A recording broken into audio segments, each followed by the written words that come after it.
Baik Pak Sugeng, artinya selama ini tadi Anda menyampaikan bahwa dari periode 2019 sampai dengan 2023 kemarin sebetulnya kalau berbicara mengenai pengawasan ya Pak ya, terus dilakukan oleh DPR terkait dengan bagaimana kualitas dari BBM yang dijual ke masyarakat. Baik, saya ingin beralih ke Pak Eri.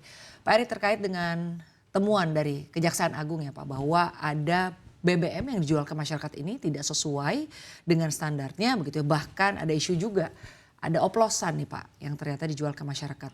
Tanggapan Anda Pak terkait dengan BBM oplosan, lalu juga BBM yang tidak sesuai ya tipenya begitu. Nah, Anda sendiri melihat apa yang bisa membuat ini terjadi Pak?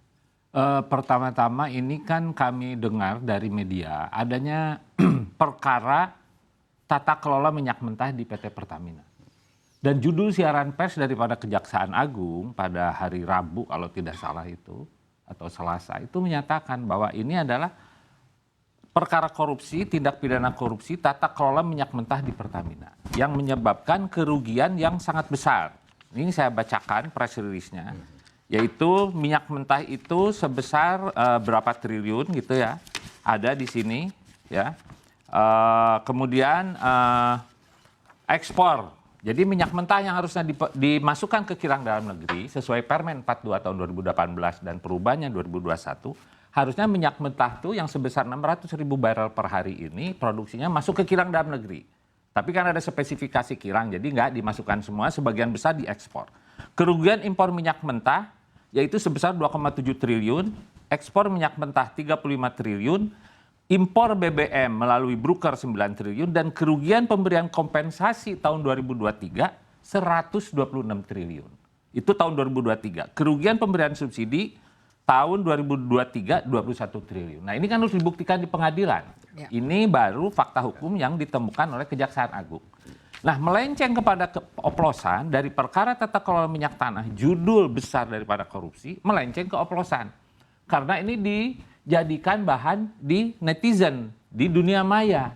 Ini cukup dan sudah ini Pak. Dan ini juga menjadi kekhawatiran Pak. Ya, jadi apakah benar nih oplosan? Jadi disebutkan di situ modus lain. Ini fakta hukum dari Kejaksaan. Ya. Modus lain, oknum Pertamina melakukan dugaan manipulasi dengan pengadaan impor produk kilang minyak dengan kadar oktan RON 92, namun yang didatangkan adalah jenis bahan bakar dengan RON 90. Akan tapi yang dibayarkan oleh pihak Pertamina seharga bahan bakar 90. Ini korupsinya di situ. Ya. Datengin kualitas 90, dibayar 92, ada selisih harga. Apakah di masyarakat terjadi oplosan? Tidak.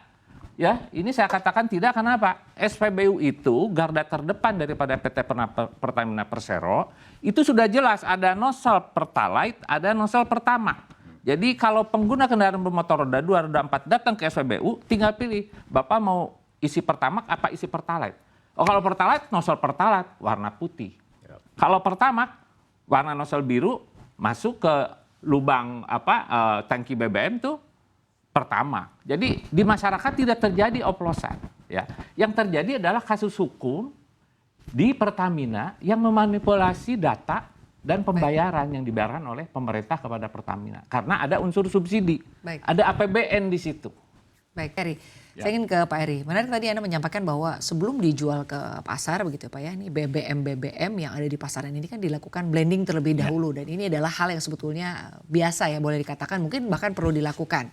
Nah, sebagai edukasi juga ke masyarakat Pak, mungkin perbedaan dari blending dan juga oplosan ini seperti apa sih Pak? Ini kan nampaknya cukup rancu begitu, blending kan bukan oplosan begitu kan Pak. Nah, itu satu. Terus yang kedua Pak, Anda melihat begitu ya terkait dengan oplosan yang terjadi saat ini, seberapa besar sih ini akan mengancam artinya ya bagaimana bukan hanya kepercayaan masyarakat tapi juga mungkin dari sisi kualitas nanti industri juga, seperti apa Pak?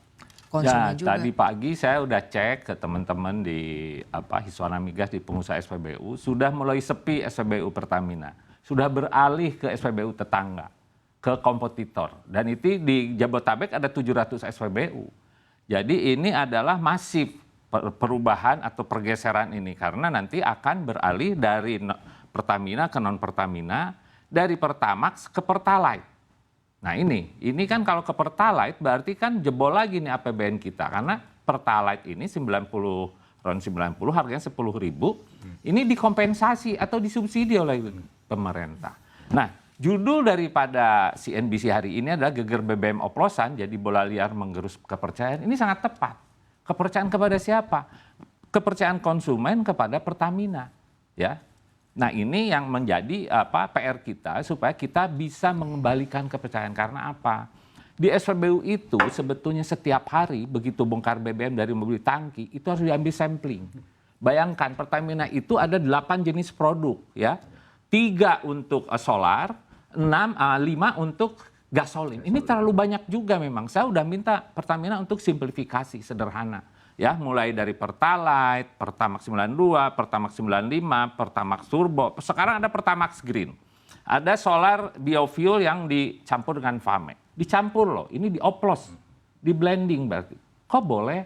Ini resmi, legal, ada payung hukum. Jadi oplos atau blending atau campur itu sepanjang itu memenuhi spek yang sudah di-approve oleh Ditjen Migas melalui wilayah migas, itu boleh dijual ke masyarakat, yaitu Oktan 92, itu semua setiap hari diambil samplingnya oleh SPBU, oleh Pertamina. Bayangkan sekarang ada 700 SPBU se-Jabodetabek, ada 8 jenis BBM setiap hari. Berapa sampling tuh, ya? Tapi itu karena tugas daripada Pertamina untuk melakukan audit kualitas dan audit kuantitas maupun audit pelayanan, semua SPBU itu wajib. Nah, ini yang ingin saya sampaikan kepada masyarakat melalui forum ini. Jangan sampai distrust kepada Pertamina ini berkepanjangan karena ini menjelang Idul Fitri, menjelang Ramadan.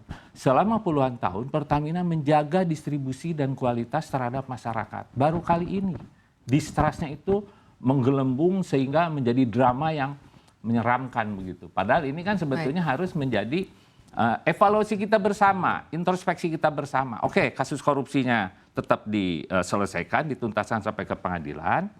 Tapi kasus brandingnya, Pertamina itu kan punya brand value, punya brand equity. Jangan sampai brandnya Pertamina ini kemudian dirusak oleh oknum-oknum. Lagi-lagi soal kepercayaan ya.